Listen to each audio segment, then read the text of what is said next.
vamos a compartir en la clase se trata justamente de enfermedades ampollares, ¿sí? Es una situación que en el contexto de la dermatología muchas veces genera una ocupación y una preocupación del médico que las identifica, sobre todo por el tipo de tratamiento que hay que llevar adelante. Bien, básicamente la mayoría de estas entidades, la medicación digamos, inicial o que va a revertir la actividad de la enfermedad son justamente los corticoides sistémicos a dosis altas. Así que bueno, exponemos a nuestros pacientes a una serie de efectos adversos que también tenemos que tener en consideración. La ampolla como tal, si nos vamos a recordar un poquito como la cuestión conceptual, como lesión elemental, sabemos que es una lesión que es sobrelevada, está dentro de las que están agrupadas con contenido líquido, unilocular, mayor a 0,5 centímetros. Es justamente de ubicación epidérmica, dérmica o, en todo caso, dermoepidérmica de la unión. Este grupo de enfermedades habitualmente necesitamos de un buen patólogo que nos oriente justamente en eso. Nosotros clínicamente podemos sospechar que es una ampolla epidérmica, pero habitualmente la biopsia es pilar en el diagnóstico, ¿sí? La biopsia en una enfermedad ampollar está indicada, siempre.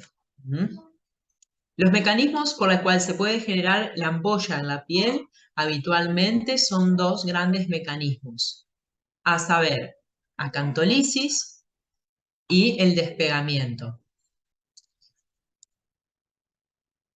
La acantolisis sería, para que ustedes se ubiquen, vieron que están los queratinocitos ordenaditos en la capa basal y a medida que van ascendiendo se van diferenciando.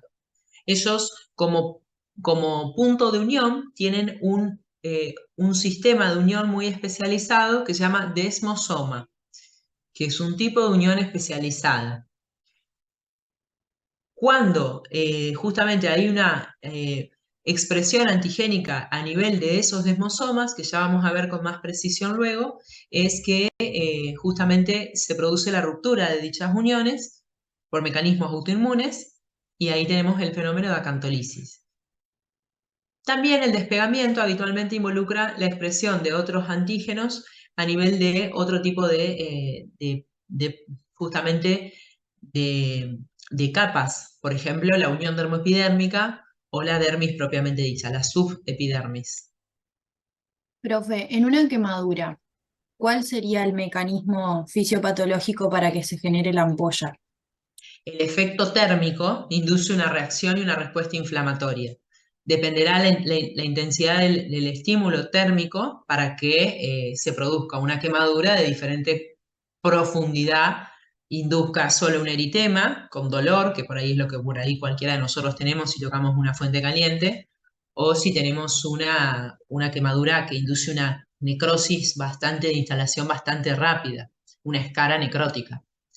Por ejemplo, si tenemos cuando a veces vieron, tenemos esos accidentes que hay, sobre todo en incendios. Gracias.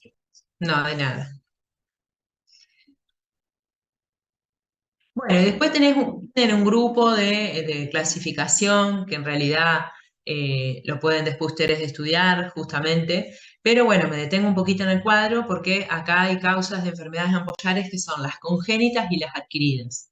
El paciente puede nacer con una enfermedad ampollar, como es el paciente que tiene una enfermedad ampollar que se llama pénfigo crónico familiar benigno o epidermólisis ampollar, o bien puede tener causas adquiridas de mecanismos autoinmunes, como son las que vamos a ver en el día de la fecha, a saber, pénfigos, pemfigoide ampollar, pemfigoide de mucosas, el pemfigoide gestacional, que es más de otro área, pero también puede verlo el dermatólogo, la dermatitis herpetiforme, y después las causas externas, como mencionaba justamente la compañera, agentes físicos, químicos, el trauma mecánico, farmacodermia, picadura de insecto, eritema multiforme, el fuego sin duda sería la causa térmica, estaría implicada en esa causa. Causas infecciosas que pueden darnos ampollas, el impétigo, vimos que la ampolla del impétigo era subcórnea, ¿se acuerdan? bien alta, por eso habitualmente vemos solo una costra. La sífilis congénita es causa infecciosa de ampollas en el neonato.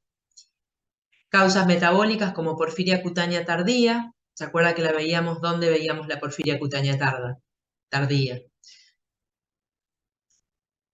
La porfiria cutánea tarda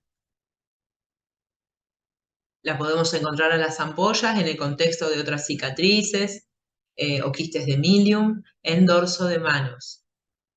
La ampolla del diabético típicamente es en las piernas.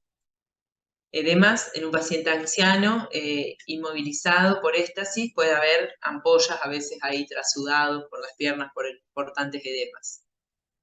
Esto es lo que les decía antes justamente de la estructura del desmosoma. Básicamente, en este contexto están los filamentos intermedios de queratina, las placas justamente citoplasmáticas y las desmogleínas y las desmoscolinas, que serían estas como soguitas que unen todo este componente, serían uno de los principales mediadores antigénicos, ¿sí? Bien, los anticuerpos antidesmogleínas o anticaderinas. Como les decía antes, el tema de la cuestión de la biopsia de piel, justamente, es una herramienta diagnóstica que le da certeza a la enfermedad, ¿sí? Para que ustedes conozcan, la biopsia de piel la vamos a realizar sobre una ampolla intacta. Hay situaciones donde la piel está muy frágil, porque el clivaje de la piel, la ampolla, se produce, por ejemplo, en un área suprabasal. Entonces, uno dice el techo de la ampolla es un techo muy, muy frágil, muy débil. Entonces, es muy difícil ver una ampolla intacta. Solo vemos lo que queda tras la ampolla, que la lesión que queda es la erosión. Entonces, a veces el médico tiene que biopsiar una erosión, pero en la mayoría de las veces, si se puede, se trata de biopsiar la ampolla intacta. De esa forma, el patólogo informa el nivel donde está el despegamiento o la acantólisis. En este caso es un despegamiento, no, es una acantólisis, perdón, acantólisis supravasal. Este sería el fenómeno de la supravasal, ¿ven? Del pénfigo vulgar. Eh, o sea, esta sería toda la hilera de las células basales de la epidermis, está la acantólisis, que es todo el despegamiento, y el techo es la epidermis. En la dermis hay un infiltrado inflamatorio reactivo, por supuesto. El grupo en sí de los pénfigos es un grupo de enfermedades que abarca muchas entidades. Es una enfermedad mucocutánea, algunas veces la enfermedad compromete mucosas, otras no. Los anticuerpos antidesmosomas en las caderinas, en las hoguitas que vimos recién. La acantólisis es el mecanismo por el cual se produce esa ruptura de la unión de las caderinas del desmosoma. Complejo mayor de histocompatibilidad clase 2, y hay un título de anticuerpo justamente que podemos medir como factor pronóstico de la enfermedad, que no se hace rutinariamente, pero bueno, a los fines académicos se lo menciona. Hay una clasificación de los pénfigos. Habrá un pénfigo que va a ser el superficial, como es el pénfigo vulgar o el vegetante. El pénfigo profundo será el pénfigo foliáceo, el seborreico y el eritematodes. Y el no relacionado a la profundidad, aquel que es inducido por fármacos paraneoplásicos y el pénfigo por IgA lineal. No tienen que saber estas cuestiones, pero sí tienen que recordar y remedar que si ustedes van a ubicarse en los dos grandes grupos, que está el pénfigo vulgar, que es el prototipo de la enfermedad, versus un pénfigoide ampollar, que quizás no es tan grave como el pénfigo vulgar, pero el pénfigoide ampollar es más frecuente. Ustedes ubíquense que, por ejemplo, en el pénfigoide ampollar voy a ver ampolla. Y o sea, uno les puede preguntar, ¿por qué van a ver una ampolla en un pénfigoide ampollar? Entonces, podemos decir, porque la ampolla se produce a nivel de la unión dermoepidérmica. Entonces, hay un techo de la ampolla que es fuerte. En cambio, en el pénfigo vulgar dijimos que hay un techo de la ampolla que es más frágil y una tendencia a una acantólisis o a lo que vamos a ver ahora que ocurre con estos pacientes. Bueno, pénfigo vulgar. Es la forma clínica más frecuente. Yo he visto más pénfigoide ampollar, pero bueno, el pénfigo vulgar es la forma clínica más frecuente, es el prototipo de la enfermedad en el grupo de los pénfigos. Antes de la era de los corticoides, los pacientes con pélvico vulgar tenían una alta chance de mortalidad sobre todo. Eh, Afecta a pacientes de 40 a 50 años, igual incidencia en hombres que mujeres. La ampolla entonces en un pélvico vulgar es una ampolla flácida, haciendo referencia a una tendencia, una ampolla que va a romperse con facilidad. En su reemplazo veremos erosiones. Observen la foto que la erosión no se localiza solo en el dorso de lengua, sino que está también comprometiendo la región de los labios. Paladar también impresiona. Puede estar comprometiendo mucosa yugal, cuero cabelludo, cara, tronco, miembros y pliegues. El paciente que tiene un pélvico vulgar puede manifestar dolor, ardor, halitosis. La halitosis viene en referencia por las erosiones de mucosa oral que rápidamente se colonizan. Y justamente como tal, fíjense que en paralelo a un paciente quemado, a veces el pélvico vulgar recuerda a un paciente con grandes quemaduras. Por lo tanto, tenemos una irrupción de la barrera epidérmica con una enfermedad autoinmune. Alterada la barrera epidérmica, alteramos todas las funciones, digamos, que nos permite y nos da la salud a la piel. Pero el principal riesgo de un paciente con pélvico vulgar es que se infecte. Y el signo de Nikolsky es referente justamente a un signo semiológico, aquel que podemos buscar en examen físico. El Nikolsky, no sé si alguno sabe de qué se trata. Presionamos la piel y se forman las ampollas. Muy bien, muy bien. La presión, recuerden, háganla sobre una prominencia ósea, una presión mínima con una gasita, entonces vamos a reproducir ese despegamiento. A veces se genera la ampolla, a veces vemos que como que la piel se despega, al ser una presión suave. El Nikolsky habla y expresa clínicamente que el paciente tiene acantólisis.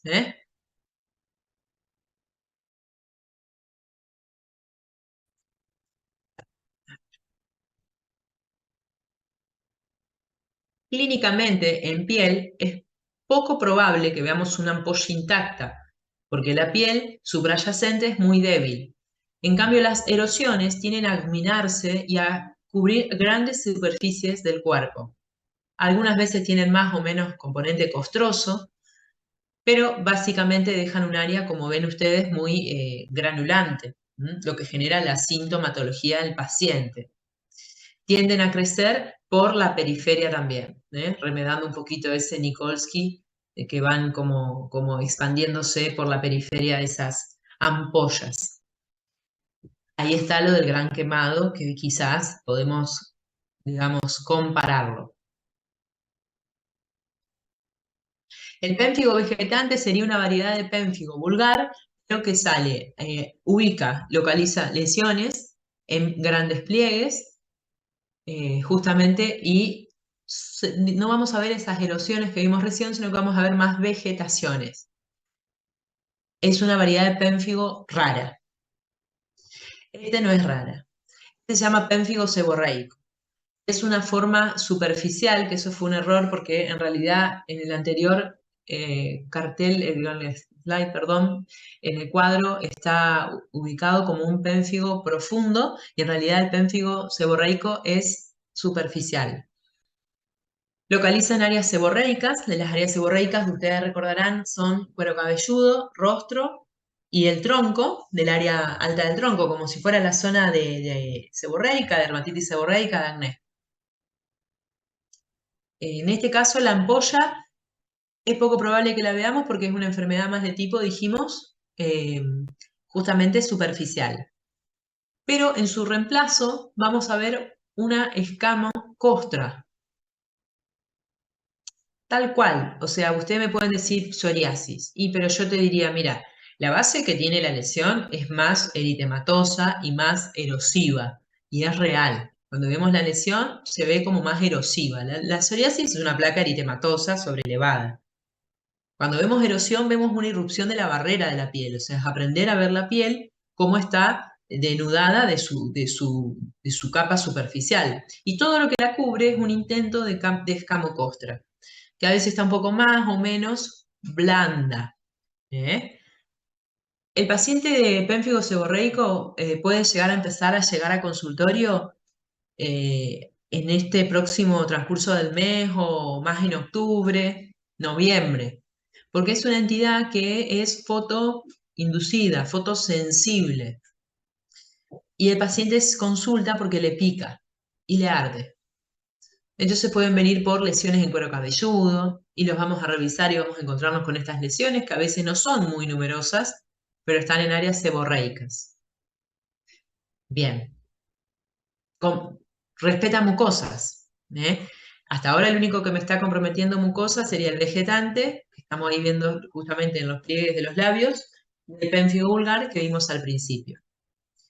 Y esta variedad de pénfigo foliáceo sería una forma de pénfigo seborreico eritrodérmico, más grave. Todo lo que sea eritrodérmico en dermato es grave porque ocupa grandes superficies corporal, de extensión. Se trata de una eritrodermia exudativa, de escamación, costras, el olor fétido, el signo de Nikolsky es positivo porque es superficial la ampolla y tiene compromiso con perionixis, bueno, con el compromiso seguramente de piel, pelos y faneras, como toda eritrodermia. Nuevamente, imagínense que si yo tengo una lociones, por más de que tenga escamocostra, la escamocostra no me sirve de barrera. Así que tengo otra vez otro paciente con gran extensión de enfermedad, con un riesgo inminente de una infección. ¿Mm? Y con la descompensación metabólica que genera en un paciente una eritrodermia. Trastorno del volumen minuto cardíaco, pérdidas de proteínas, poiquilotermia, Entonces, justamente, y la predisposición cada vez más a que se me infecte. Este es un pénfigo raro, los libros académicos, eritematodes, forma de pénfigo seborreico en área malar, nuevamente habla de fotosensibilidad. Todo lo que aparezca en área malar siempre nos pone un respeto y más si es fotosensible, entonces se le pide un FAM y a veces es positivo, o sea que ahí uno dice, bueno, tendrá algo que ver o será algo correspondiente a lo que es más bien una enfermedad de tipo lupus. Diagnóstico diferencial, la dermatitis seborreica, que ya vamos a ver más adelante. La seborreica tiene su ubicación y su localización estricta más predilecta, no estricta, predilecta en surco nasogeniano. ¿Vamos? Centro facial. Esto es malar, esto es surcal. Y el lupus discoide. El lupus discoide como tal, ya a esta altura lo deben saber, pero te va a generar una placa con una escama bien adherida. Tras la resolución de dicha placa, va a quedarle al paciente una atrofia. Exámenes complementarios que podemos entonces solicitar en la piel. Ante todo, la sospecha clínica. Muchos pacientes a veces llegaban al servicio y tenían una enfermedad muy establecida, con una alta sospecha. Entonces, lo que se hacía en ese momento, digamos, era tomarle la biopsia, mandarlo todo a analizar y iniciar el tratamiento con corticoides. Porque uno quiere resolución rápida, quiere frenar la actividad de la enfermedad. Y después nos llegaba a la biopsia, pero uno tenía alta sospecha clínica. El citodiagnóstico del SANC, ¿se acuerdan? Lo vimos en una enfermedad que era vesicular, infecciosa, de venir familias herpes. El citodiagnóstico de SANC nos servía para el herpes simple, para el herpes zóster. Nos servía, en este caso, para ver no el efecto citopático viral, sino el efecto acantolítico. La acantólisis también me genera un cambio morfológico en la queratinocito, que cambia su morfología. Por lo tanto, eso también se puede ver tras un extendido en un directo, en algún especialista avisado. Y después tenemos la biopsia de la ampolla.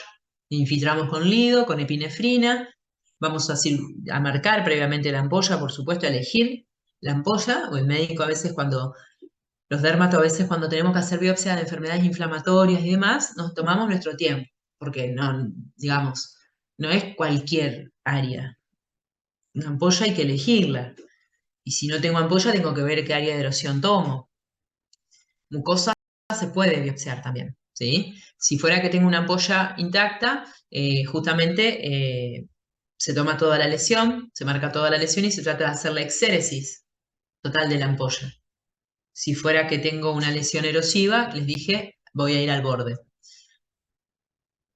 En los libros, en Santa Fe no hay, pero en otras ciudades, claro que sí, hay un estudio que se llama inmunofluorescencia directa, la cual es un modo de poner en manifiesto la reacción inflamatoria antigénica en piel, a través de estos colorantes, estos, digamos, productos que van a fluorecer en el microscopio. Habrá justamente una modalidad para hacer esta inmunofluorescencia que va a ser directa, que va a ser en piel propiamente dicha, que remeda a lo que ocurre justamente en una biopsia con hematoxilina y eosina, o habrá otra forma de hacerla de forma indirecta a través de la medición de los títulos de anticuerpos.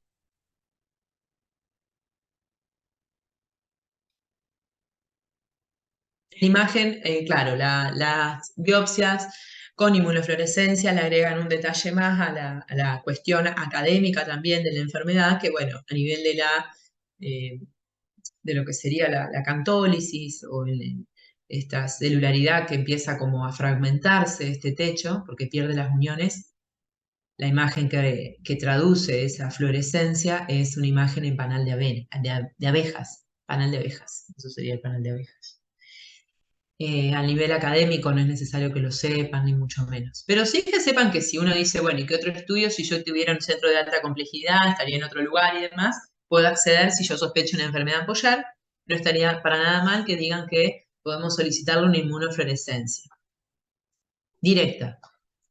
¿De dónde se hace? De la piel. ¿Mm? Bueno. Los pacientes de enfermedades, justamente con estas enfermedades extensas de piel, deben someterse a tratamientos inmunosupresores prolongados. El inicio va a ser con corticoides, que frena la actividad de la enfermedad, la estabiliza y me permite una remisión. Después se le van a agregar ahorradores de corticoides, pero todos generan un estado de inmunosupresión de la celularidad inflamatoria de mi paciente.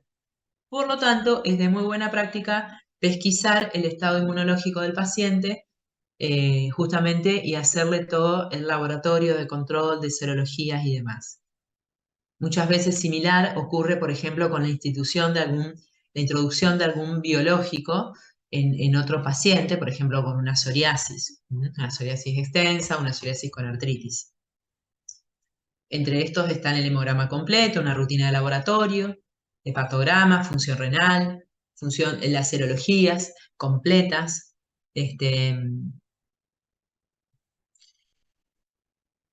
tipo de completas con todo lo que es las infecciones virales, chagas, parasitológico sería la materia fecal, el test de embarazo para la mujer, radiografía de tórax, PPD, y todo lo que es la preparación con las vacunas, justamente que hay que darle a los pacientes en esta situación.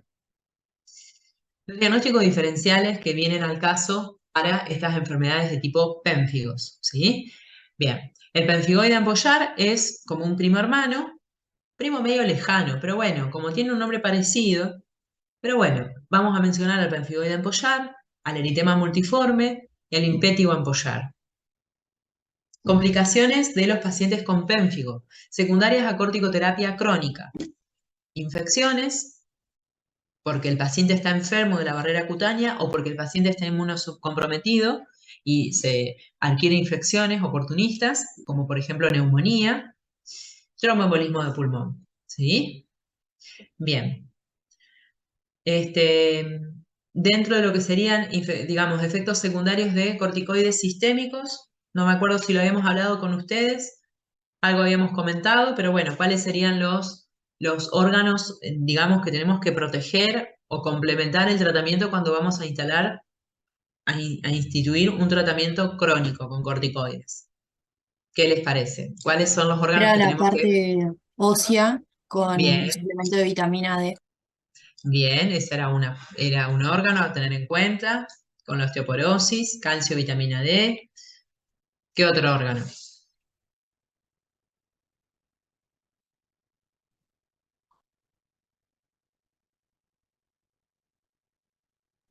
Un Antes efecto fue, adverso que... perdón, metabólicamente la glucosa y los lípidos también. Bien, por lo tanto es de buena práctica solicitar un control metabólico al mes, correcto. A veces los pacientes vienen con, imagínense, mediana edad y tienen comorbilidades. O sea, la consulta cuando ya tienen su enfermedad de piel, tienen una enfermedad crónica, así que a veces eso complejiza la situación. La señora que vieron de la mucosa oral era una señora que era una diabética con insulino, digamos, con requerimiento de insulina, y cuando se le administraban los corticoides para revertir esas erosiones, tenía hiperglucemias gravísimas, severísimas, ¿sí? Que había veces que internarla en hospital de día para revertir y demás. Es un problema, sí, lo metabólico es un problema. ¿Qué otro órgano puede estar comprometido? ¿Qué vía de administración damos a los corticoides en este caso? ¿Cuál es la vía de administración? Y en este caso sería, dependiendo del tipo de pénfigo, es intravenosa o oral. Bien, bien. Sí, habitualmente, digamos, a veces con un oral es suficiente. El endovenoso sería algo excepcional, salvo que mi paciente requiera internación, por ejemplo, porque esté infectado, tenga que hacerle los hemocultivos, tenga que empezar con un tratamiento y bueno, ahí va a ser endovenosa. Pero si no, habitualmente nos manejamos con una vía oral. El criterio general más bien va a ser oral, inclusive a veces si los internamos, se le daba todo oral. Si es oral la vía justamente de administración, ¿cuál será el efecto adverso? Y puede ser la candidiasis orofaringia. Bien, como sobreinfección, como justamente efecto secundario, infección secundaria, bien. ¿Qué otro órgano de choque estaría comprometido?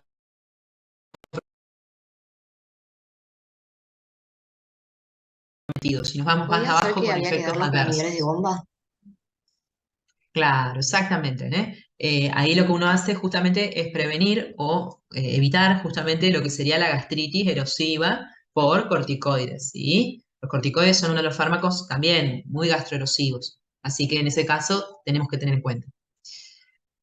Bueno, después hay toda una alteración en lo que es toda la parte más psicológica, más psiquiátrica sobre todo, que a veces puede generar estados más de insomnio, de excitación, eh, en la cuestión muscular, osteomioarticular, las miopatías proximales suelen ser muy notorias después de un tiempo de tratamiento, la obesidad centrípeta, entre otras, las cataratas.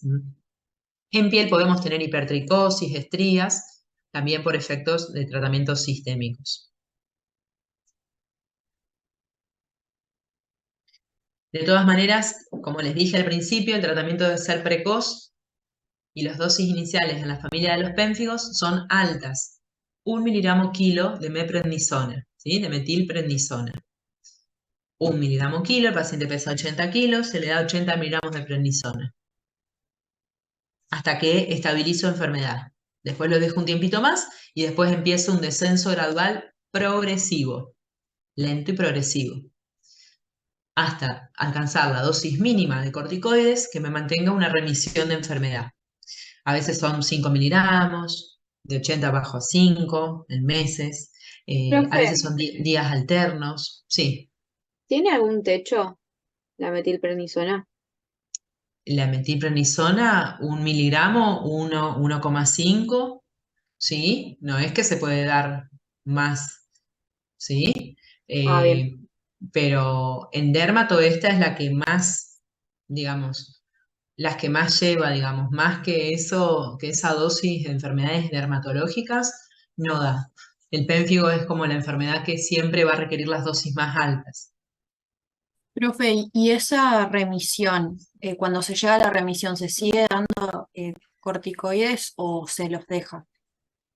Habitualmente hay un periodo de enfermedad que vas a tener que tener eso que les decía antes, la mínima dosis de corticoides para mantener una enfermedad o un paciente libre de enfermedad o con mínimas lesiones, que puede, por ejemplo, ser, 5 miligramos, como le hacen a veces a los trasplantados.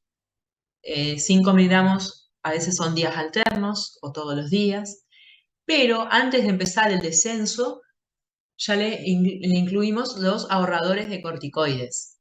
Entonces, los ahorradores de corticoides que se utilizan, entre otros, está azathioprina, ciclofosfamida, micofenolato mofetil, y después otros tratamientos así, digamos, que remiten enfermedad, que tratan también como de actuar de manera rápida y pronta, que quizás sí va a requerir una internación, sobre todo para el inicio y para administrar las dosis. Está la plasmaféresis, la gamma globulina endovenosa, las inmunoglobulinas y el rituximab, que es un biológico, fíjense ustedes, también que es un anti-CD20, ¿sí? Que el rituximab también está aprobado para enfermedades ampollares de tipo pénfigo.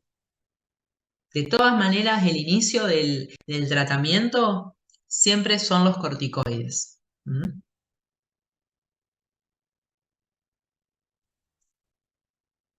Bueno, hay una enfermedad que se llama pénfigo paraneoplásico. Es rara, la verdad que uno lo ve también a nivel más académico, pero bueno, vieron que las paraneoplasias son un grupo de enfermedades que pueden anteceder, digamos, acompañar o suceder al diagnóstico de una neoplasia oculta, no identificada. En este caso, el pénfigo paraneoplásico está descrito como una mucositis extensa, muy extensa, estomatitis, que comprometen toda la mucosa yugal y sobrepasan los labios, y conjuntivas, un polimorfismo en piel, o sea que esto no es que tenga tanto ampolla o erosiones, sino que tiene un montón de lesiones juntas, ampollas, erosiones, pápulas liquenoideas, acrales, y la neoplasia oculta que se asocia a esta enfermedad ampollar extensa, justamente es el timoma, tumores de Castleman, el linfoma no-Hodgkin, la leucemia linfocítica crónica. Puede estar afectando a pacientes jóvenes, como este paciente que estaba justamente de 21 años asociado a un tumor de Castleman, o bien a los ancianos. Tener en cuenta, en todo caso, ante la mínima sospecha, bueno, la solicitud de un laboratorio y la búsqueda por imágenes, en todo caso, de la enfermedad.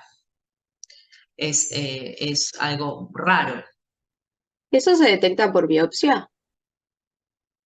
Sí, podés ver algo de acantólisis o despegamiento, pero en realidad, mm, como vos ves tanto polimorfismo en piel, no es que vos veas un ordenamiento o un patrón de biopsia muy específico. Probablemente la biopsia de un pénfigo paraneoplásico sea más inespecífica. No es tan ordenadito como las otras, ¿se entiende? Porque la clínica tampoco es tan ordenado, es más polimorfa la lesión. Ténganlo en Gracias. cuenta, ustedes me pueden decir diagnóstico diferencial acá, no lo puse, pero puede ser una farmacodermia sin duda, un Steven Johnson, una necrolisis epidérmica tóxica, un eritema polimorfo mayor, sin duda, sobre todo por el componente periorificial, costra hemática. Bueno, muy bien. Bueno, vamos un poquito más abajo. Les dije que podían ser superficiales todo lo que estaba por encima de la capa basal de la epidermis, que para que nos ubiquemos con un poquito más de lo gráfico sería dibujito, la basal, ordenaditos, todos los queratinocitos. Bueno, el demosoma está entre unión de célula a célula. El que está entre unión de la base del queratinocito con la lámina lúcida, o sea, todo esto es unión dermopidérmica. Es el hemidesmosoma. A la unión dermopidérmica la constituye la lámina lúcida, la lámina densa, la sublámina densa, toda una estructura justamente fibrosa que es producida y elaborada por la dermis, por los fibroblastos más de todo. Algo los queratinocitos aportan, pero principalmente los fibroblastos de la dermis. En este caso, los antígenos de la próxima enfermedad están expresados a nivel de la lámina lúcida, de la laminina de la lámina lúcida. A este nivel se expresa el antígeno y a este nivel se produce el despegamiento. El techo de toda mi ampolla en la próxima entidad va a ser toda la epidermis, con basal incluida. Y los queratinocitos no van a tener disrupción. Entonces tenés un techo íntegro. Los anteriores estaban todos rotos las uniones, entonces eran queratinocitos más lábiles, más frágiles, se rompía la epidermis. Acá no. Bueno, esa es la localización del antígeno de la enfermedad que vamos a ver ahora, que se llama pemfigoide ampollar. El pemfigoide ampollar, como les expliqué por qué la epidermis va a estar más fuerte, va a permitirnos ver las ampollas. La enfermedad mucocutánea, justamente el pemfigoide ampollar, compromete habitualmente a la tercera edad. Este lo hemos visto. Les podría decir, es un poco más común que el pemfigo vulgar. Es una enfermedad que se manifiesta por brotes y remisiones. Los antígenos son inmunoglobulina G, anti-hemidesmosomas, al nivel de la laminina, de la lámina lúcida. Hay una activación de complemento, hay leucocitos, mastocitos, es una entidad muy inflamatoria. La ampolla que vamos a ver en el pemfigoide ampollar es grande, tensa, la anterior era flácida, y de contenido ceroso. La base de la ampolla es ronchoide, urticariana, ¿sí? Vean que ellas se ubican sobre una piel con eritema y edema. Y el paciente va a sentir frito. Las erosiones tienden a reparar rápido y el prurito va a ser intenso. Y se asustan aparte los abuelos porque se ven y se ven las ampollas. Biopsia la ampolla. Acá sí. Hago una marca, hago con cuidado la infiltración con lidocaína y epinefrina y realizo la exéresis, la biopsia escisional. Coloco puntos de sutura simple, 3 puntitos, y mandamos la ampolla intacta al patólogo. El patólogo me va a informar el techo de toda mi enfermedad, va a ser la epidermis intacta. La dermis va a tener la unión dermoepidérmica, el despegamiento, reacción inflamatoria linfoplasmocitaria en dermis alta, un infiltrado inespecífico, que a nivel justamente de la inmunofluorescencia, si mando la piel a inmunofluorescencia, vamos a tener el depósito de IgG y C3 con un patrón lineal. El anterior era panel de abejas, este es lineal porque es bien de la unión dermoepidérmica, de un componente más fibrilar. El Nikolsky va a ser negativo, porque acá no tengo acantólisis, yo tengo despegamiento. El tratamiento, a diferencia del anterior, son 0,5 miligramos kilo de meprednisona, de metilprednisona, la mitad de la dosis del anterior, podemos decir. Y habitualmente remite enfermedad, pero igual hay que darle ahorradores de corticoides. Y así que hay que hacerle todo un control, un screening, un chequeo, un control de efectos adversos, porque a veces están 8 semanas, 10 semanas, 12 semanas hasta que controlamos enfermedad y recién ahí empezás el descenso de corticoides. Así que hay que hacer todo el control y el complemento de tratamientos. Son pacientes que, para que tengan idea, los médicos dermatólogos sugerimos o iniciamos tratamiento, pero inmediatamente vamos a solicitar que el paciente vea un clínico o un endocrinólogo o a su médico de cabecera que esté al tanto y nos acompañe en la toma de decisiones y el complemento de otros tratamientos que haya que hacer. Profe, ¿y la distribución en cuanto a las ampollas es la misma que en el Y habitualmente no tienen Nikolsky, o sea que pueden salir típicamente el pemfigoide sale en extremidades, a veces está en tronco. Es un poco caprichoso, a veces he visto pemfigoides que son más sectorizados, como segmentarios. Respeta mucosas, porque estos anticuerpos no se expresan, antígenos no se expresan en mucosas. Este no compromete mucosas. Habitualmente es más extremidades o tronco. En cambio, el que tiene Nikolsky es todo como una piel frágil. Este señor va a tener un poquito más de una integridad de su barrera, en ese sentido.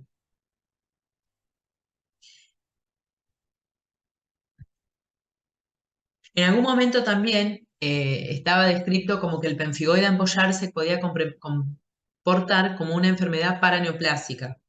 Ocurre que afecta a pacientes de tercera edad y a veces son pacientes que no tienen controles o screening actualizados y bueno, digamos, coincide la aparición de un pemfigoide ampollar con una neoplasia oculta.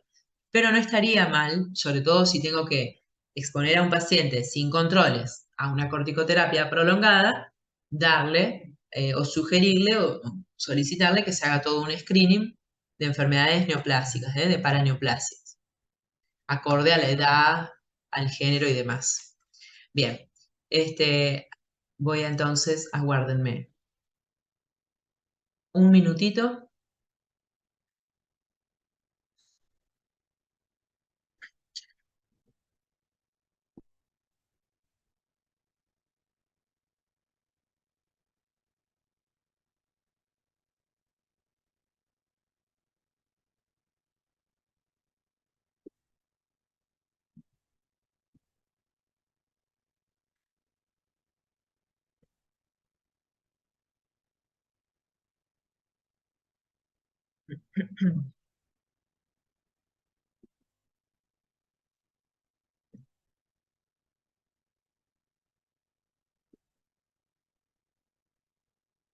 Bueno, gracias.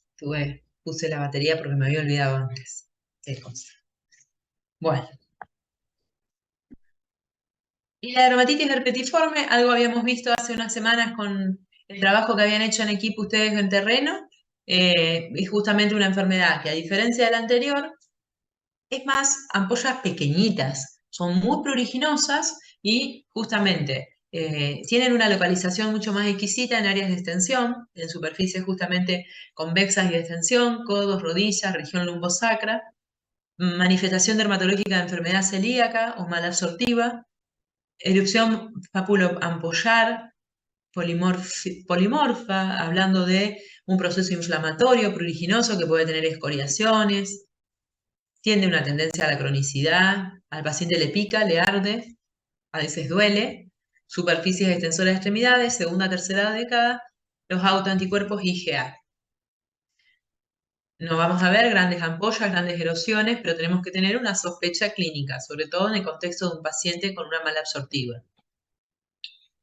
Las ampollas son subepidérmicas, son bien intactas también, y son mucho más chiquititas que las anteriores. El compromiso también, el despegamiento es en lámina lúcida y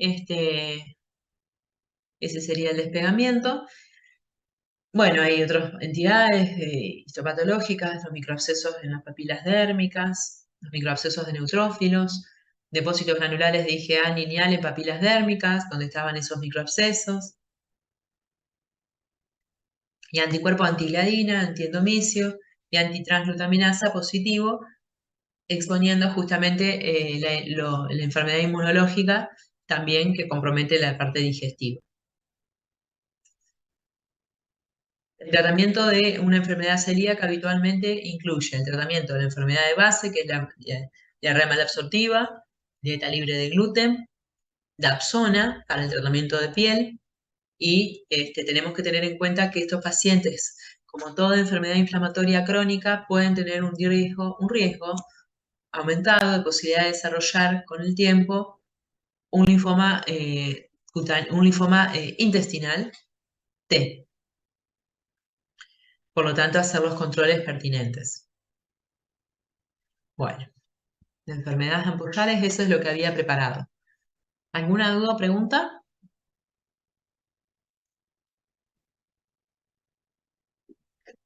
En algún momento se había visto un paciente en el hospital Cuyen con pemfigoide ampollar que tenía, para que ustedes sepan, un cáncer de próstata, pero claro, era un abuelito más de 70 que nos había hecho controles y tenía el cáncer de próstata y también el pemfigoide ampollar.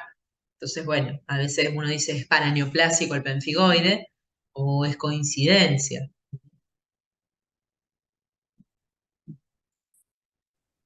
Profe, a mí no me quedó claro cuáles eran las profundas y los superficiales, que había uno que estaba mal en la diapositiva.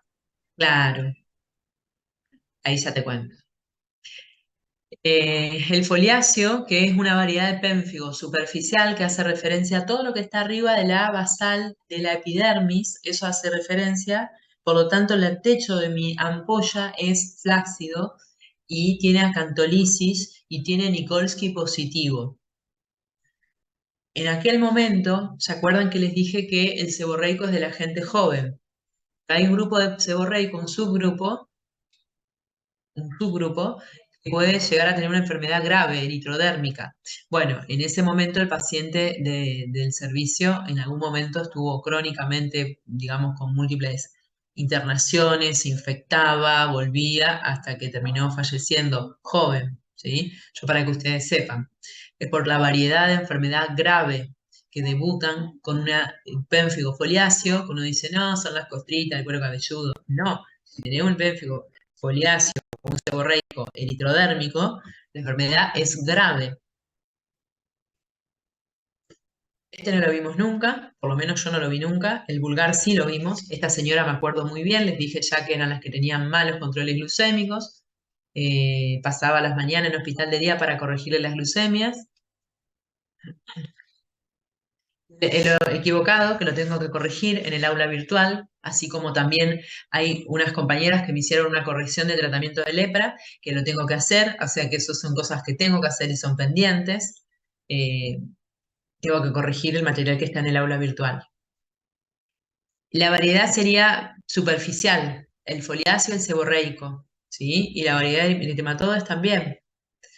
El que sería profundo sería justamente el penfigoide. Pero vamos de vuelta. Esto es un cuadrito, no se confundan digamos, no se confundan.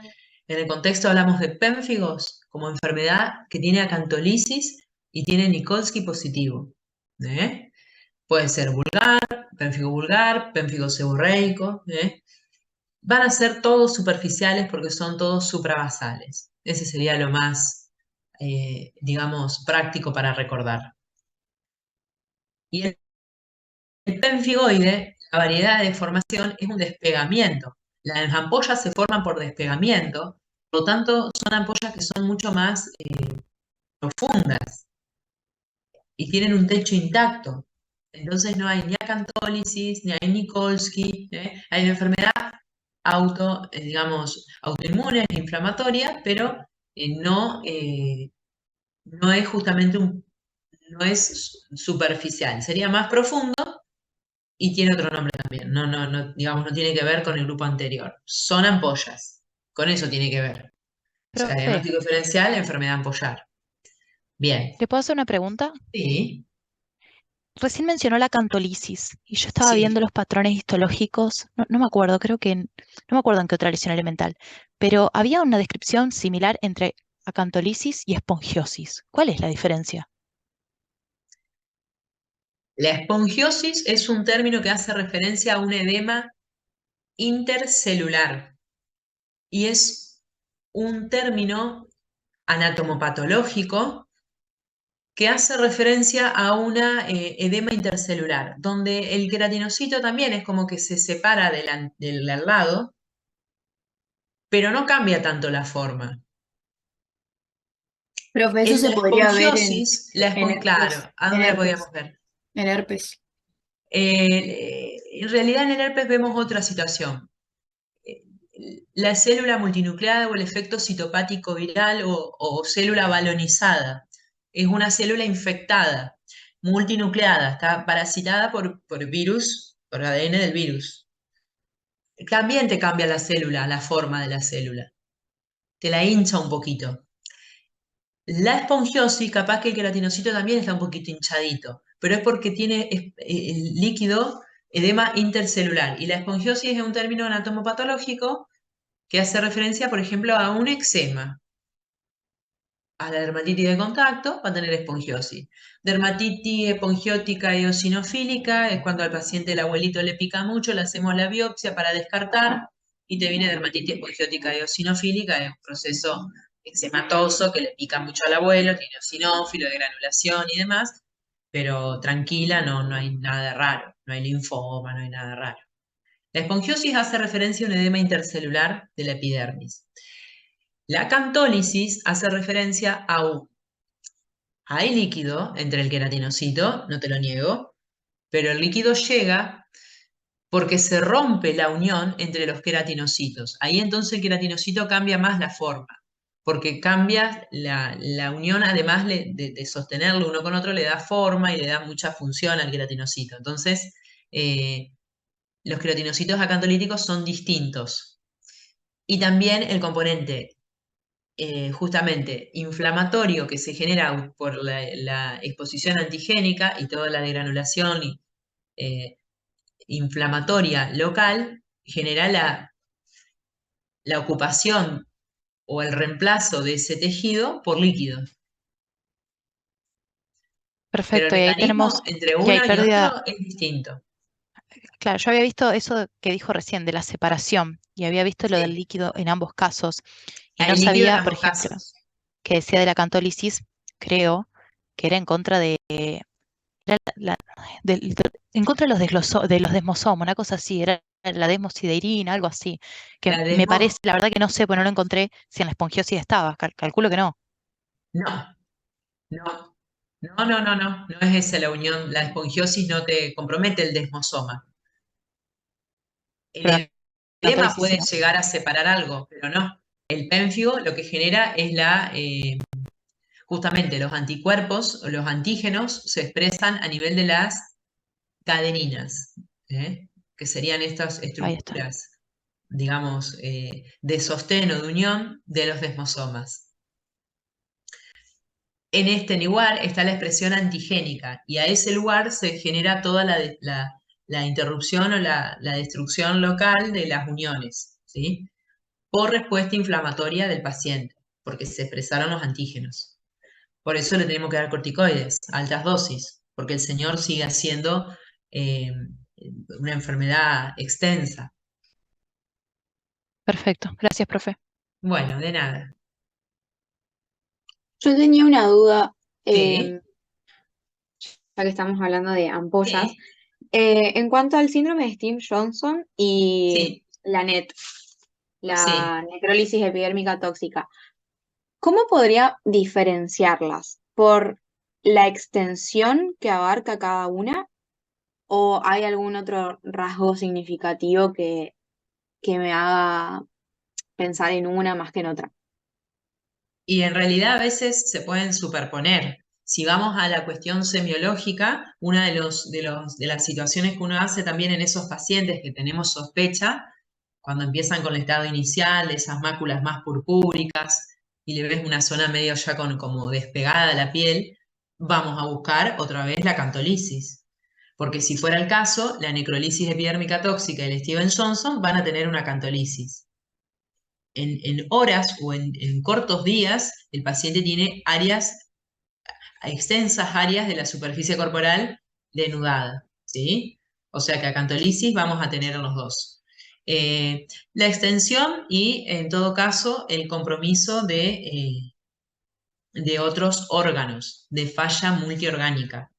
No es solamente de piel, hay otros órganos que empiezan a justamente alterarse en su funcionalidad, Claro, principalmente. bien, gracias. Bueno. Estaría dentro del grupo de las farmacodermias, más extensas, más graves, en el polo más grave de enfermedad, habitualmente inducido por fármacos, lo que estamos hablando. Bueno, ¿alguna otra pregunta?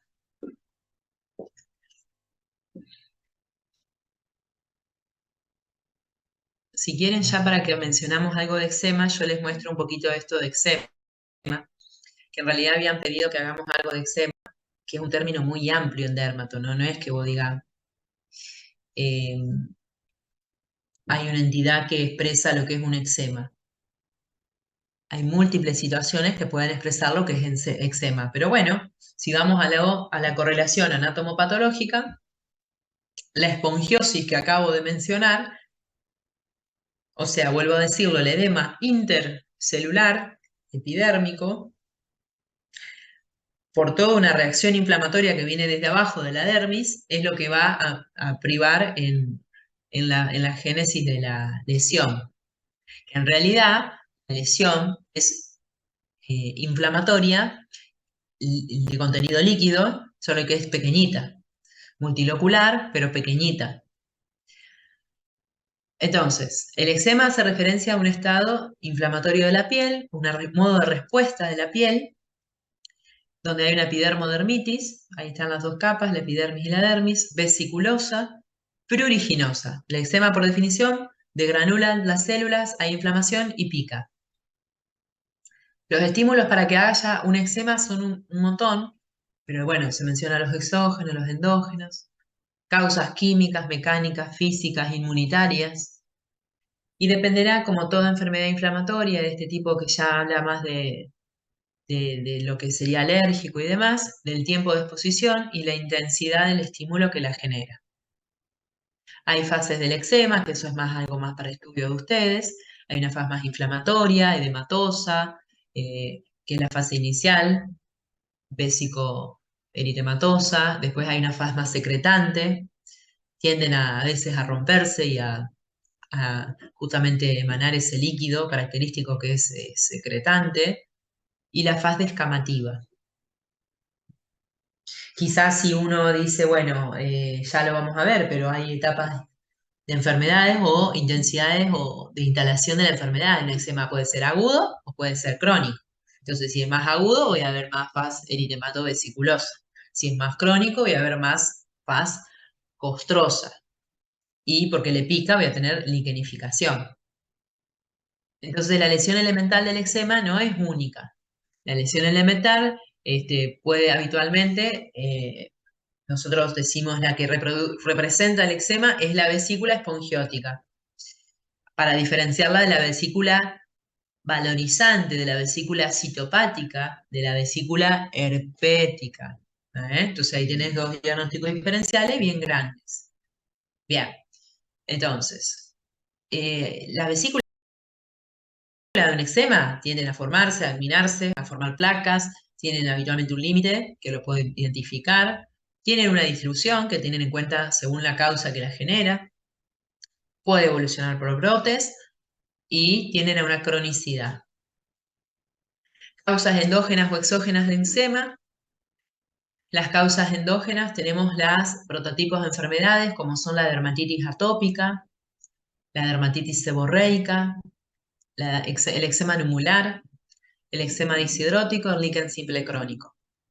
Y hay eczemas exógenos, por ejemplo, la dermatitis irritativa crónica, la dermatitis de crónica de contacto, puede ser irritativa de contacto alérgica, dermatosis fotosensibles, eczema microbiano, eczema micótico.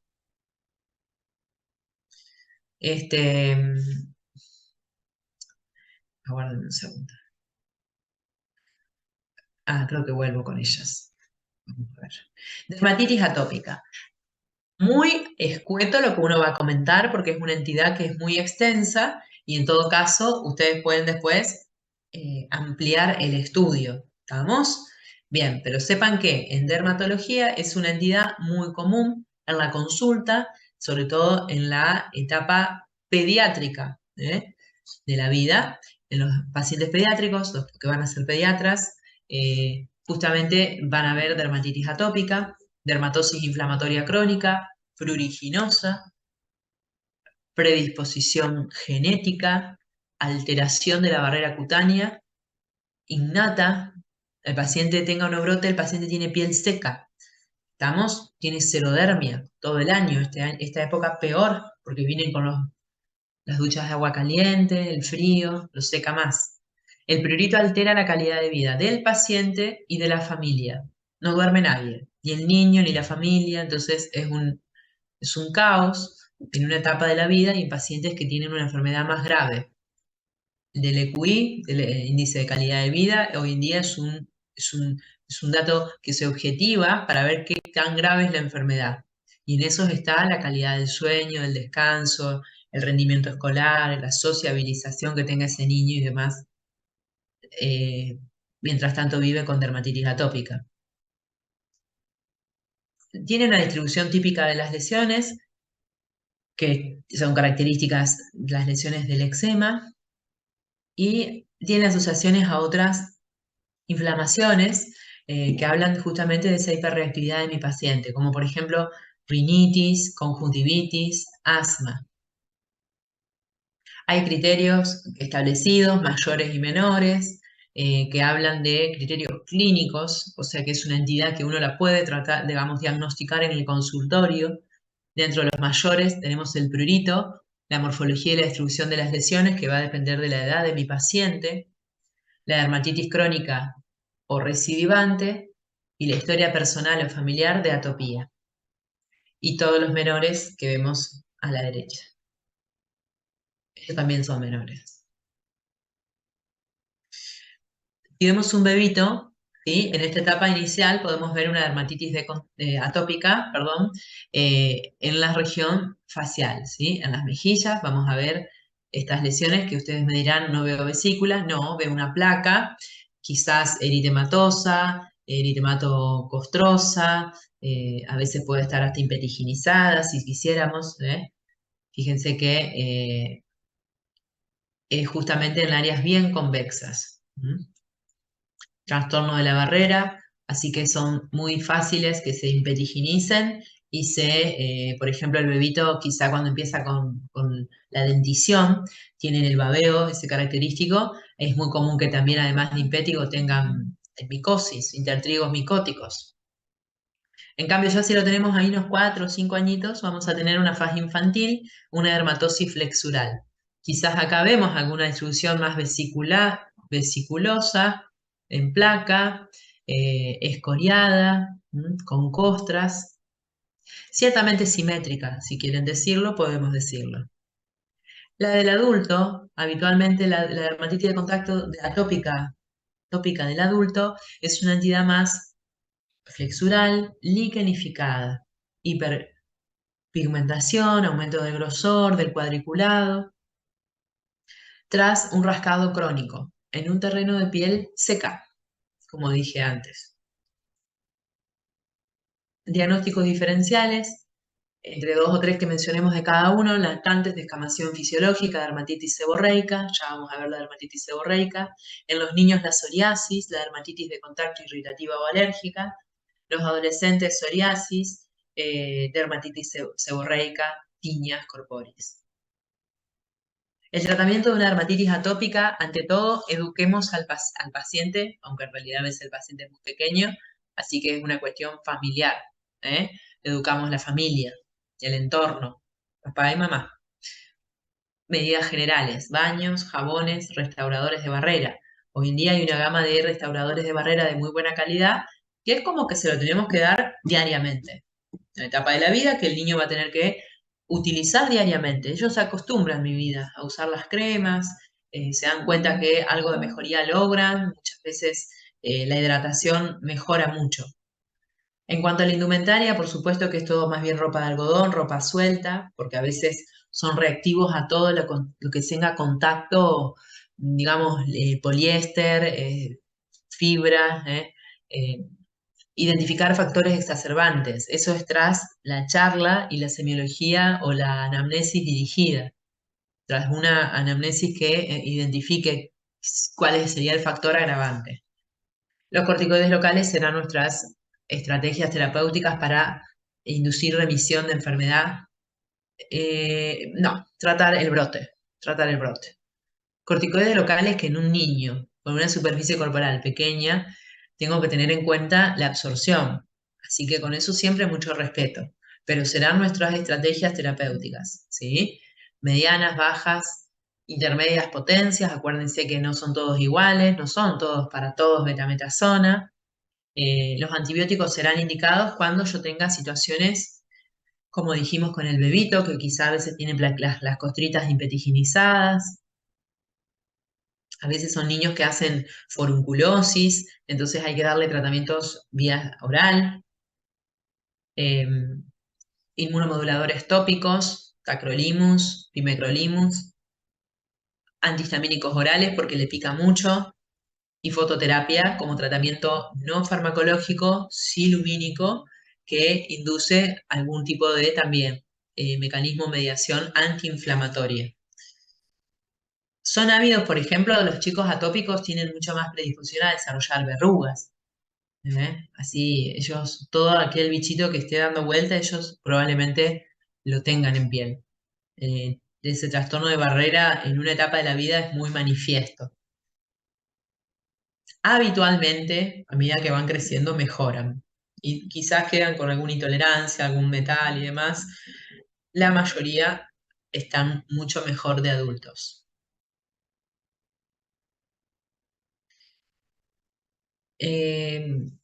Hay un biológico para dermatitis atópica que está aprobado justamente en Argentina, que es el Dupulimab, justamente pacientes adultos con dermatitis atópica severa que evidencian falta de respuesta a los tratamientos tópicos una vez optimizados. Bueno, hay un score justamente para definir la gravedad de la enfermedad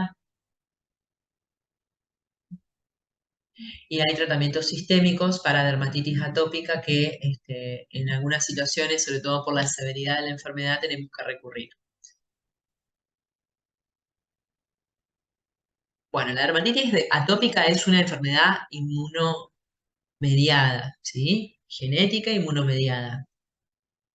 Otra situación es que el paciente se sensibilice a algún agente y genere una dermatitis de contacto en el sitio donde estuvo expuesto.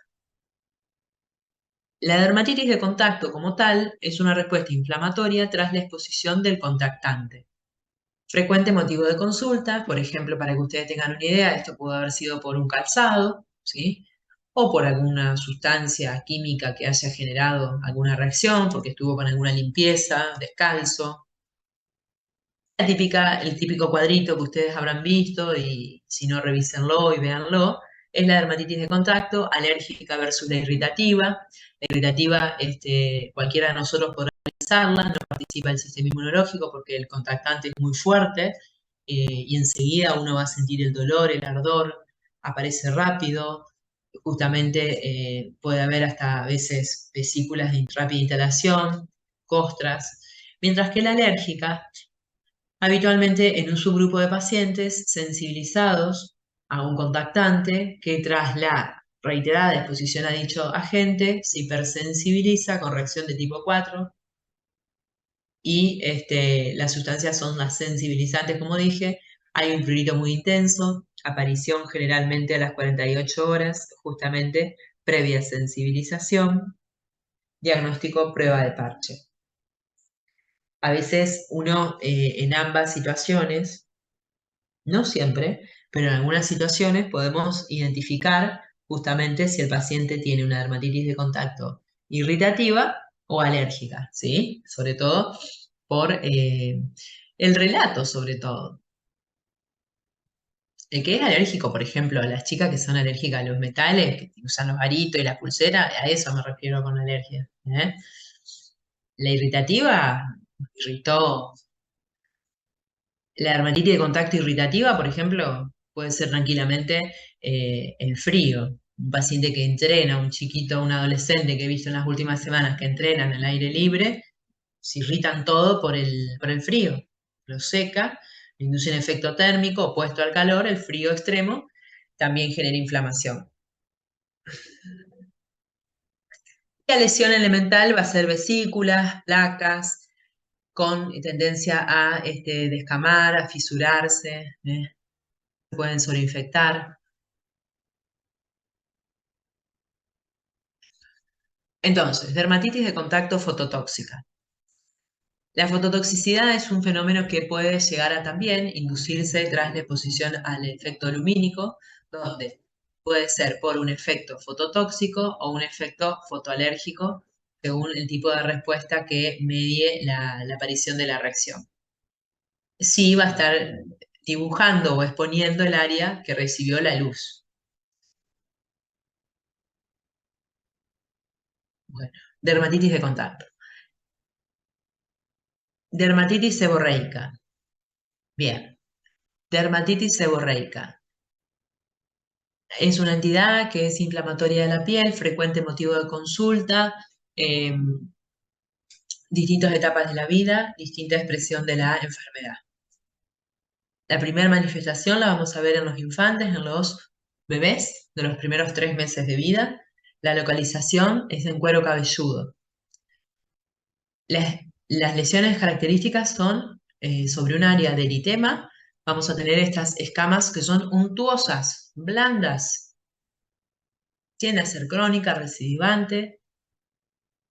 Y el otro extremo de la vida que puede aparecer una seborreica es en los varones entre 35 y 40 años, en un grupo que también va a tener predilección por una época del año, aunque los pacientes refieren a algún agravante o algún detonante para tener la seborreica, como por ejemplo el estrés.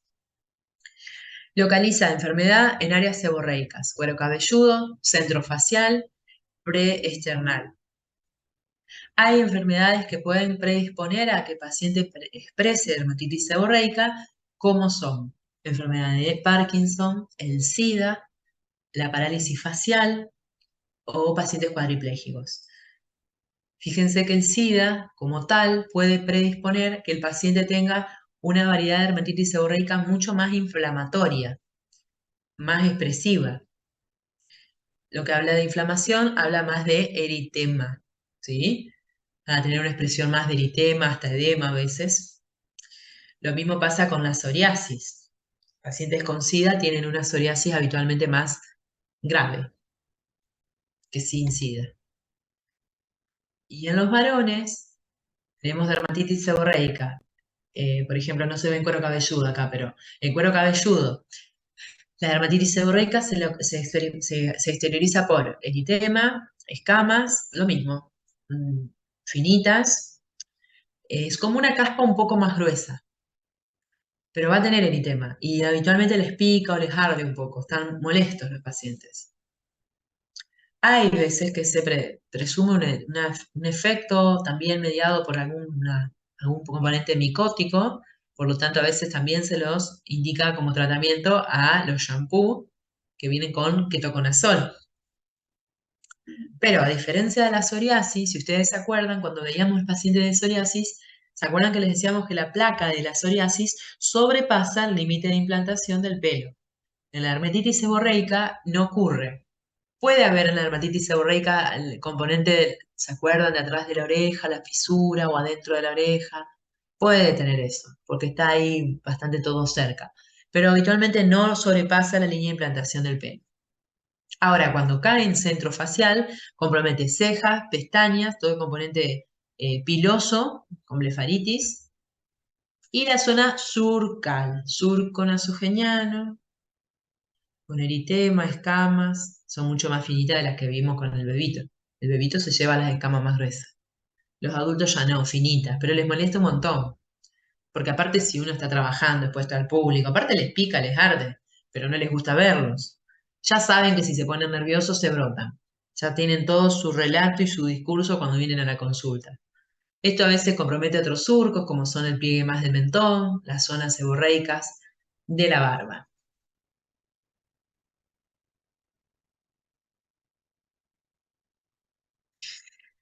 Sería justamente una zona del surco nasogeniano en un paciente masculino versus una zona de eritema malar con cierto edema, que aquí me detendría un segundito diciéndole que, bueno, ya si este es varón y ella es chica, es mujer, digamos, consultaría con respecto a los síntomas de fotosensibilidad, cuánto hace que tiene usted la placa, le agrava con algo, le mejora. Una situación sería que sea una placa que va y viene, que se enroncha, que se matiza ante determinados estímulos, como por ejemplo estar en un ambiente cerrado, tomar un traguito de alcohol. Pero luego de ese estímulo, la placa y el edema revierten, tras unos minutos. Mientras tanto sintió ardor, fuego, sofoco, ardor, fuego, quemazón. Versus alguna placa que pueda llegar a estar, digamos, manifestando una paciente joven, por ejemplo, tras la exposición solar crónica, no crónica, una exposición solar que manifieste justamente la aparición de una placa con eritema, edema, fija. No va a revertir tras el paciente que ya no esté expuesta al sol.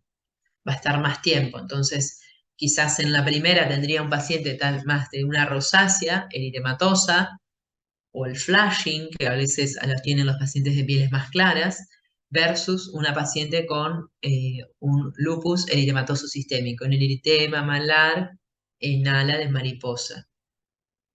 Criterio clínico desde el punto de vista dermatológico para lupus eritematoso sistémico. Bien, si sospecho lupus, nunca se olviden de mirarle mucosas oral y nasal. Bueno, acá hay otra situación que es para nada rara en la consulta de atención primaria, diría yo, que es una reacción IDE, eczematosa secundarias. Vamos a ponerlo como secundarias. Significa, foco primario puede ser micótico, bacteriano, eczematoso. Extracutáneo, odontógeno, amigdalino, prostático, apendicular. Hay un foco infeccioso, inflamatorio, cutáneo no. Pero a distancia, en el mismo paciente, lesiones que expresan una sensibilización. Y esa expresión de la sensibilización lo hacen con placas de eczemas, lo que sería la epidermodermitis microbiana. La típica ubicación de lesiones IDES habitualmente es las piernas, pero muchas veces sobrepasa esa situación y se ubica en tronco o en extremidades superiores. Por ejemplo, hace unas semanas vi un señor que tenía, yo creo que se los conté, pero bueno, empiezan con prurito muy focalizado en las piernas, ya le ha pasado en otras oportunidades, pero este año le picó 2 días, le picó 3 días y de repente se le empezó a desparramar la picazón. Entonces, el relato de empezar con un sitio más exquisito también te hace sospechar que estés con una reacción IDE. Yo significa que tengo que prestar mucha atención donde empezó para tratarlo como corresponde y saber que todo lo demás, una vez que yo controle ese foco, probablemente responda al tratamiento. Profe, Sí, ¿sería como un eczema dihidrótico o no es lo mismo? ¿eczema cuál? Dihidrótico. Dishidrótico, es el que viene ahora. La Ah, dishidrosis es el ok. que es próximo. Ah, No, genial. la dishidrosis es otra. Por eso es tan amplio el tema. Vieron que me parece que uno dice muchas cosas en algo, en un término. Pero en los libros mencionan todo esto como eczema. De todas maneras, con este siempre me detengo porque es algo que ocurre. A ver, el paciente por ahí va a las guardias y los tratan por escabiosis, porque el paciente está desesperado porque le pica todo. En realidad, lo que le quería decir, uno de los relatos que puede ocurrir es que tengan la dermatitis ocre purpúrica porque tienen insuficiencia venosa y tienen eczemas allá en las piernas. Cada tanto le pican las piernas. Saben que en determinada época del año le van a picar las piernas. Le empezó picando una pierna, una de las dos, porque siempre tienen más una pierna insuficiente que otra. Después le agregó la otra pierna. Quizás estuvo expuesto una tarde en un evento familiar, social, y entonces ibas armando todo. Y le pareció que lo picaron los mosquitos. Y a los 2 o 3 días le empezó a picar los muslos y las piernas, los brazos. Entonces viene a la consulta todo escoriado, todo inflamado, con reacciones eczematosas, placas eritematosas, costrosas, paciente que no puede dormir. Entonces yo ahí voy a revisarle bien las piernas y después le voy a mirar las placas. En las piernas ya a esta altura puede tener una erisipela, que a veces también lo tratan por erisipela y no es erisipela. Voy a tener una erisipela en una pierna y voy a tener fiebre, dolor, todos los signos de flogosis, infección. Pero si no los tengo, no la trato como erisipela, es solo inflamatorio. A lo sumo, si veo que trasuda o hay costrita, amarillita, bueno, le colocaremos una crema con antibióticos. Pero si no, los tratamientos son el reposo, hablando de las piernas, los corticoides de alta potencia, antihistamínicos, restauradores de barreras, tranquilizar al paciente y le voy a dar cremas con corticoides en el resto también de las lesiones. Y lo controlo a la semana y cuando esté más tranquilo y mejor, le solicito un laboratorio, digamos, les hacemos un control, un chequeo y demás. Pero esta cuestión de los eczemas son muy comunes. Los eczemas microbianos, reacciones secundarias. Bien, vamos a dar vuelta a la página y ahí está la disidrosis que decía la compañera, que justamente data de un proceso donde hay una espongiosis, pero de ubicación de piel palmo-plantar. La disidrosis no se da en cualquier sitio. Aquel paciente que la ha tenido o la hemos tenido, sabemos bien de qué se trata. Son un grupo de vesículas, son bastante polimorfas, bien epidérmicas, que agminan, que son agrupadas en laterales de los dedos. En la mayoría de los pacientes pica mucho, en algunos no, y luego de las vesículas, por el rascado o no, el proceso se descama. Entonces queda toda una piel de área mucho más fina, con tendencia a una piel con xerodermia, con fisuras, que se sobreinfecta o se vuelve a inflamar. Tiene un fuerte componente estacional, ¿sí? Y bueno, estamos en piel palmoplantar, obliga a evaluar, sobre todo en plantas de pie, intertrigos, o alguna puerta o foco de entrada, pero el componente estacional, el componente de estrés, el componente a veces de contacto, pero si no es una etapa de la vida que el paciente sabe que va a tener la disidrosis. Ya el que tiene disidrosis conoce algún detonante o algún agravante. Palmoplantar, la piel es gruesa, naturalmente, tiene una capa córnea gruesa, así que ahí se le indicará un tratamiento con corticoides de alta potencia y restauradores de barrera, que puede ser, para que ustedes entiendan, una vitamina A, vitamina AE, es la línea que vienen ahora con xilitol, factores con urea. Dije que la etapa posterior a la vesícula era la descamativa y a veces se fisuran. Ustedes entiendan que si es palmoplantar es una erupción que a veces no los deja ir a trabajar a los pacientes o les genera mucho impacto en la calidad de vida. Si uno, por ejemplo, tiene un trabajo que requiere, por ejemplo, nosotros, ustedes el día de mañana, nosotros, si uno tiene disidrosis, es un problema trabajar con fisuras en las manos. No tendríamos que tener ninguna lesión, ninguna puerta de entrada como médicos en el momento de trabajar. Y hay una variedad de disidrosis que es ampollar, que es una variedad clínica en la que las ampollas son grandes, tensas, son todas inflamatorias. ¿Ven? Acá tenemos un diagnóstico diferencial con lo que hablamos al principio. Son ampollas inflamatorias. Esto no es que tenga que biopsiar, ni mucho menos, chicos. Esto es diagnóstico es clínico. El tema es que les duele un montón a veces. Les pica o les duele.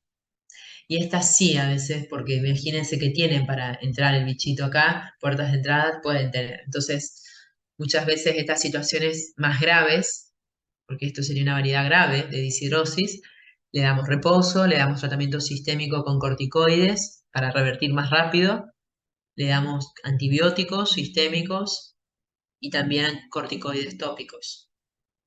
Y los controlamos. Todo lo que está en pie o en pierna habitualmente, desde el punto de vista inflamatorio, va a demandar que nosotros indiquemos reposo.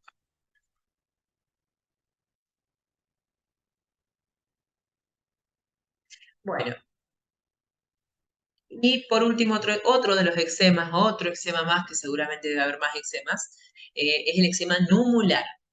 Lo numular en dermatología hace referencia a la moneda. Entonces son lesiones que son entre unos 3, 5 centímetros, como ya habíamos dicho en otra clase, que habitualmente los libros dicen que es más común en los varones, 40 años, 50 años. Siempre que vemos lesiones en pierna, recuerden que nuestro examen físico incluye una palpación, observamos, palpamos, buscamos pulsos, intertrigos, integridad de la piel plantar sobre todo. Vemos el componente vascular, pulsos, a ver si hay componente de terrenos varicosos, presencia o ausencia de vellos. Bueno, el diagnóstico eminentemente es clínico, el tratamiento es tópico, el paciente ya sabe que de eczema numular va a haber épocas del año que se brota y otras que no, ya se conoce, pero tenemos que siempre decirle que si a usted una de las lesiones no resuelven con la crema con corticoides, y todo el tratamiento que se le instaure, usted debe volver. Porque, por ejemplo, en este fototipo, que es clarito, un paciente blanco, piel clara, si la lesión sigue en el tiempo, podemos tener un diagnóstico diferencial o estar observando o tratando un eczema numeral que en realidad es una enfermedad de Bowen. En las piernas de hombres y mujeres, el Bowen se instala porque son sitios de extremidades que reciben mucho sol. Y quizá en las piernas no tengamos tanta utilidad o utilización del protector solar. Quizás en estas épocas sí, pero antes no. Entonces, es sitio de daño crónico solar. Y el Bowen, que era el escarcinoma espinocelular in situ, que se manifestaba como una placa más eritematosa, con una que puede llegar a tener un borde ciertamente policíclico, que tiende a ser arciforme, con una escamocostra que es excéntrica, va a tener va a requerir otro tipo de tratamiento. Un carcinoma espinocelular in situ no lo tengo que tratar con un corticoides, ¿sí? Tenemos que tratarlo distinto. Muy bien. Y creo que debe ser el último, el eczema numelar. El eczema numelar. Bueno, muy bien. El eczema, la dishidrosis también. El que haga atención primaria cuando vayan a un centro de salud o cuando hagan, si alguno sale, digamos, también de ustedes médico clínico, seguro va a tener para atender dishidrosis y seguramente alguno de ustedes también tiene dishidrosis. Muy bien. ¿Alguna pregunta? Profe, yo tengo una duda. Las reacciones eczematosas segundas, ¿es lo Sí. mismo que decir eczematide? O sea, cuando hablamos de eczematide hablamos de eso.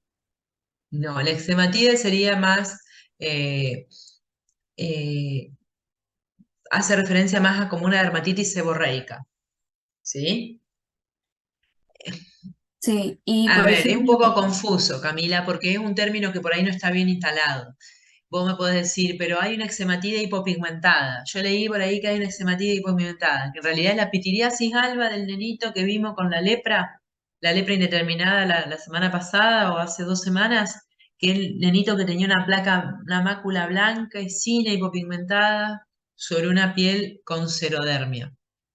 Eso hace referencia a una eczematida hipopigmentada. No, pero entiendo que no sería lo mismo. Hay un término que usamos mucho los dermatos que es el eczema microbiano. El eczema microbiano podría ser un término que englobe las reacciones segundas. Podés ponerle epidermodermitis microbiana y también estaría bien. Eczematide no sería el sinónimo. bueno, gracias, profe. No, de nada.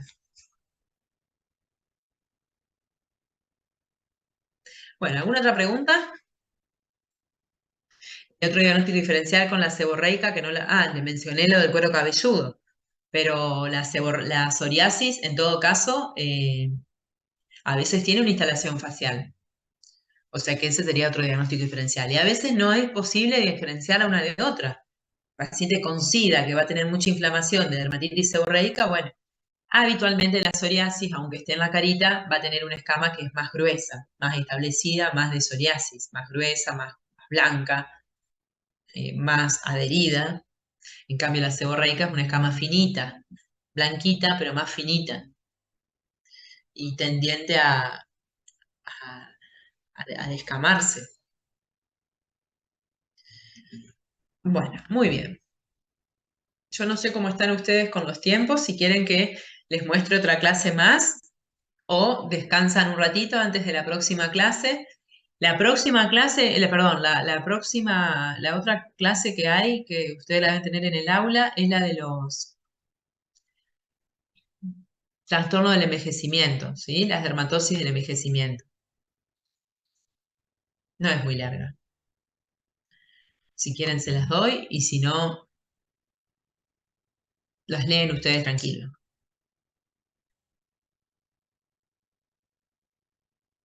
Acuérdense de darle los presentes, no se olviden. Profe, ¿Estamos? antes de que si es que arranca con el otro tema, tenía una duda con las lesiones precancerosas. El libro de la Ingrata hablaba de la queratosis sobre quemadura y la úlcera de Morjolín. Sí. ¿Esa úlcera se da en el proceso agudo de la quemadura o se forma después? Después, Ah, bien, años después. gracias. No, de nada. El estímulo crónico del proceso inflamatorio o de la neoangiogénesis, de la cicatriz y demás, es lo que induce o sería como un factor de riesgo para la aparición de dicha úlcera. Años después, muchos años después. En el servicio allá la vez pasada, yo ya no estaba más, pero fue un año que vieron como de repente sobre úlceras de la pierna, 3 o 4 carcinoma espinocelular en piernas sobre úlceras. Uno de ellos o dos de ellos eran sobre quemaduras. A ¿Y tiene veces algo las que ver úlceras son, por ejemplo, con el grado venosas.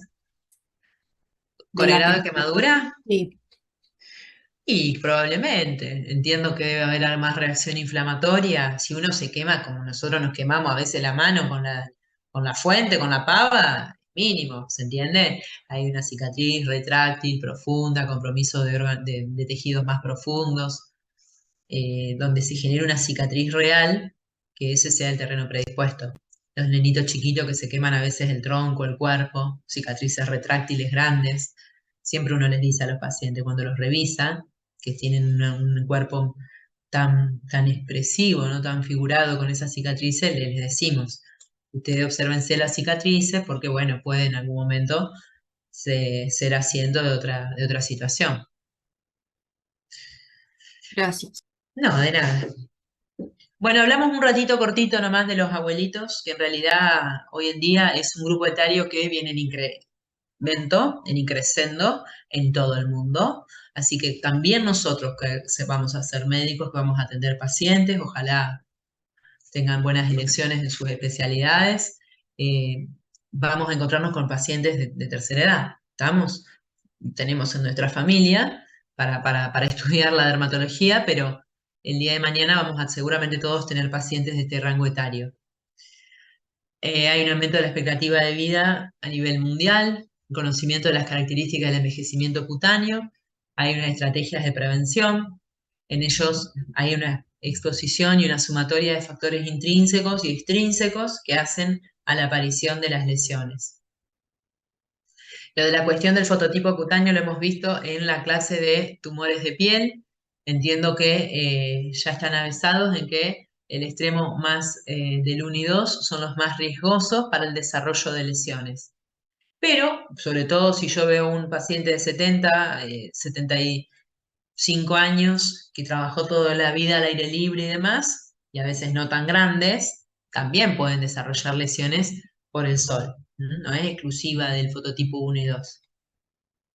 Todas las células de la piel y la forma y la estructura de la piel propiamente dicha está comprometida en el proceso normal del envejecimiento, ¿sí? Que es una etapa fisiológica de la vida de todos nosotros. Hacia allí nos dirigimos.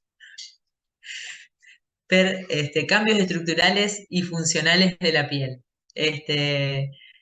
Bien, justamente está alterada la funcionalidad de la piel con su permeabilidad, la curación de heridas va a estar alterada, es un problema el tema de la curación de las heridas de los abuelos, eh, alteraciones en el mecanismo de angiogénesis, la función inmune, lipogénesis, síntesis de vitamina D, sudación.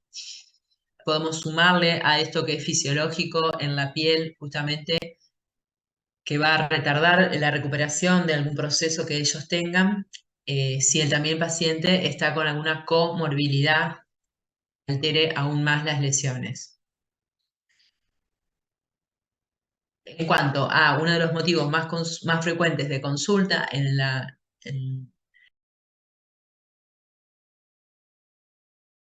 les pica a los pacientes. Los revisamos y no hay lesiones. En realidad hay un terreno predispuesto.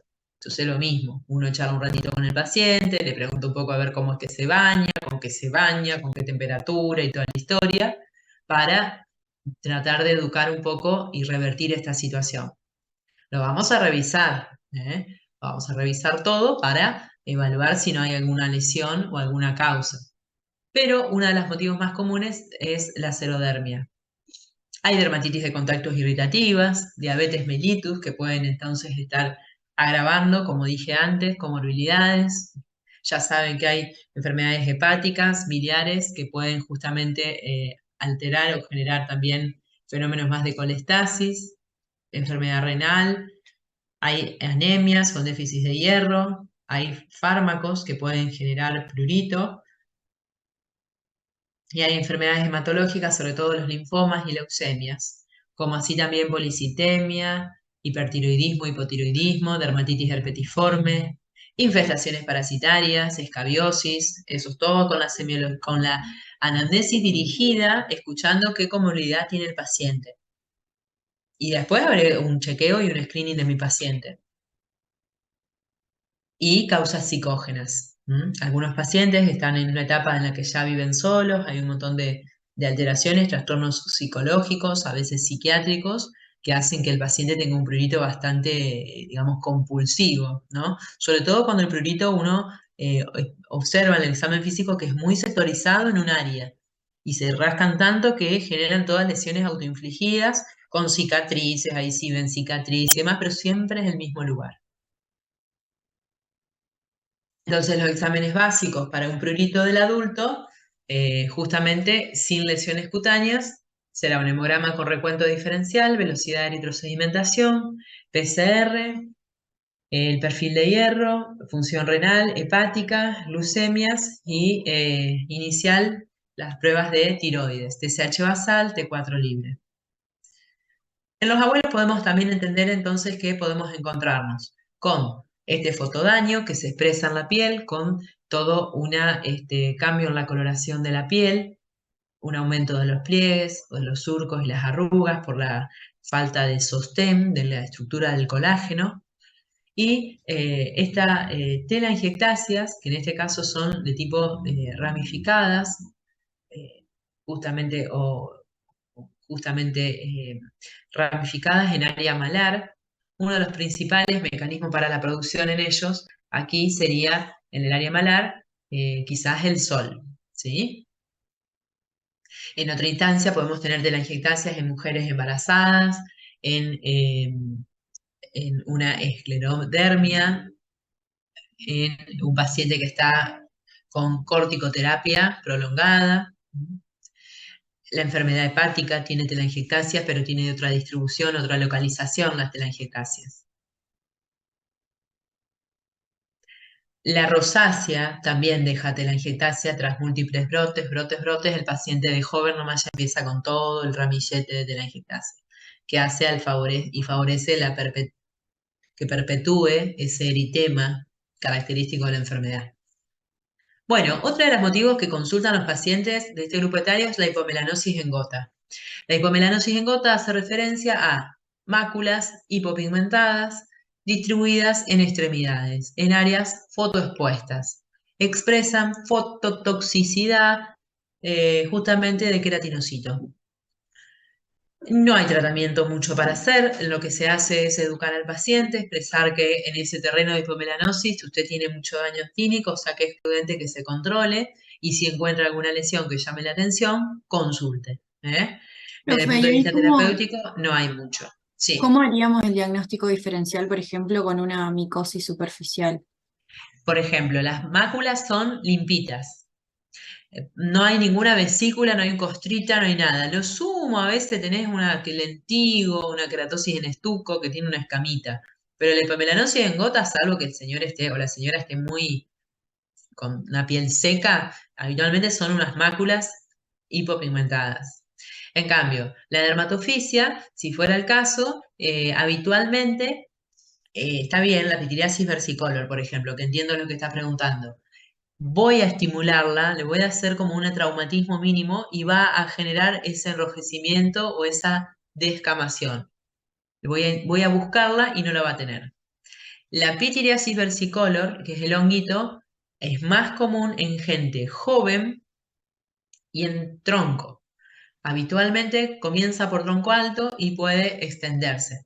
Yo aquí estoy hablando de hipomelanosis en gota, la típica lesión aparece en extremidades. Lo más común, antebrazo, que es lo que de todo miembro superior quizá agarra más sol, y las piernas. versus, por ejemplo, el escote. Por ahí una señora que tomó mucho sol y demás, por ahí también tenés el escote hipomelanosis en gota. No es tan común Gracias. el escote. Sí, no, de nada. Bueno, después tenemos la queratosis seborreica. Queratosis seborreica, ya saben, lo que es, digamos, tumores epidérmicos benignos, múltiples. Se adminan, a veces son pequeñitos, tumorcitos, y a veces se adminan y adquieren grandes superficies. Cualquier ubicación, cualquier superficie corporal de piel con y sin pelos. ¿Mm? Bien, respeta mucosas. Queratosis seborreica benigna. Bien, problemas de queratosis seborreica, cuando tienen miliares, que uno dice es todo queratosis seborreica. Que en algún sectorcito haya una lesión pigmentada que no estemos viendo y bueno, y ahí se nos escapó el melanoma, el hemodisplásico, ese sería el problema de una seborreica. Los lentigos solares, lentigos son lesiones que hacen referencia a un tamaño de lenteja, pardos, uniformes, con bordes a veces bien definidos, otros más espiculaditos, en áreas bien fotoexpuestas, fototipo 1, 2. Lentigo solar, diagnóstico diferencial, lentigo maligno, melanoma, lentigo maligno. El lentigo maligno va a ser una mácula que va a ser más grande que el lentigo chiquitito de la lenteja. El lentigo maligno es malo, es grande, es abizarrado, es multicolor, está en un área de piel muy expuesta al sol y remeda o expresa clínicamente lo que es un melanoma intraepidérmico, in situ. El dermatoscopio para esto sirve un montón. ¿Mm? Bien, la lesión pigmentada, dermatoscopio. La púrpura senil, los abuelos a veces ya saben que apenas se tocan el mostrador, el escritorio, ya se rasparon. Y a veces se raspan y a veces se lastiman. Entonces, bueno, ya saben toda la recorrida. Y si toman aspirina, ya saben que es por la aspirina. Le agregamos nosotros el sol, la fragilidad capilar, tabaco. Entonces, es todo un tema, una cuestión meramente más bien estética.